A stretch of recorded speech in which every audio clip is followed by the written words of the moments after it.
Hi, I'm Ellie, and this is technically my second foray into video vlogging, but last time I did it, it was for a class. It never really got put on YouTube for everyone to see, and I've been waiting for proper motivation, a good camera, good video editing skills, and they're all kind of just excuses. And I finally found something, and I saw it, and I finally realized that this was the day I was going to start vlogging because I couldn't be quiet about it any longer. This week, September 6th, September 12th, is National Suicide Prevention Week. And this is a subject that's very important to me and something that I'm desperate to talk about because I've been in a place where I was very, very close. I cleaned up my desk during summer break and found a mostly finished suicide note that I didn't go through on for whatever reason that plenty of people, I'm pretty sure, have backed out on committing suicide. But nonetheless, it was there. The intention had been there. And I left it sitting on my desk, and I left the door to my room open. And my mom stumbled across it. And she knew I struggled with depression. She knew I struggled with anxiety. But through the whole process of me actually being diagnosed and getting a prescription for that, I had been very, very quiet about the fact that I had come so very close to committing suicide. In fact, that unfinished suicide note that I found on my desk was not the only suicide note that I started. One of them, I sat in the middle of my bedroom and shredded it in tiny little pieces of confetti and threw it in the trash can and cried because I couldn't do it then for whatever reason.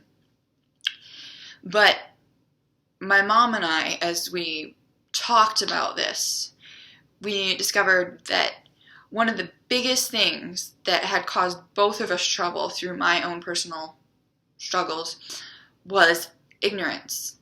A big thing surrounding suicide and depression and anxiety is the fact that they're classed under mental illnesses, which is something that no one wants to talk about. Nobody wants to be mentally ill. No one wants to be crazy.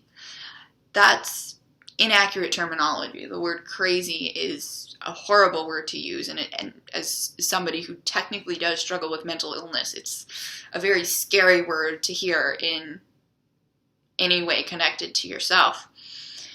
But my mom specifically knew nothing. She knew nothing about the signs of depression, symptoms of anxiety, or little hints that someone close to her could be considering committing suicide. So that's what I specifically want to let people know today. I'm going to put links in the description to the National Suicide Prevention website and any other resources that I come across because I so desperately want people to be informed. I want you to be able to see something like that either in your own life or in the lives of those around you before it happens, before you wake up to a phone call or an email. A girl who lives in my area recently committed suicide, and I discovered it on Facebook, and it's really jarring to realize that there was someone in that much personal pain so close to me, and yet people didn't see it. So, for National Suicide Prevention Week, I just want you to be thoughtful with your words and your actions, and I really, really hope that somehow this video or the links I put will in some way be able to help you save a life, save your own life maybe, or save the lives of some people around you. This is my first real shot at this, so I guess comment away. I mean, obviously, if it's YouTube, if any reasonable number of people watch this, there's going to be ridiculous arguments and stuff. And of course, I'd always ask that you be respectful of each other in the comments. And if you have questions for me about my own personal struggles with depression and anxiety, pop those in the comments too, and I'll see what I can do about answering those questions in a future video. I'll also actually tell you something about me in a future video instead of making it all about current issues. So, I guess I'm going to try to do one Tuesdays and Thursdays. Sounds pretty reasonable. So if you have questions, I'll try to answer them Thursday. If not, I'll see you then.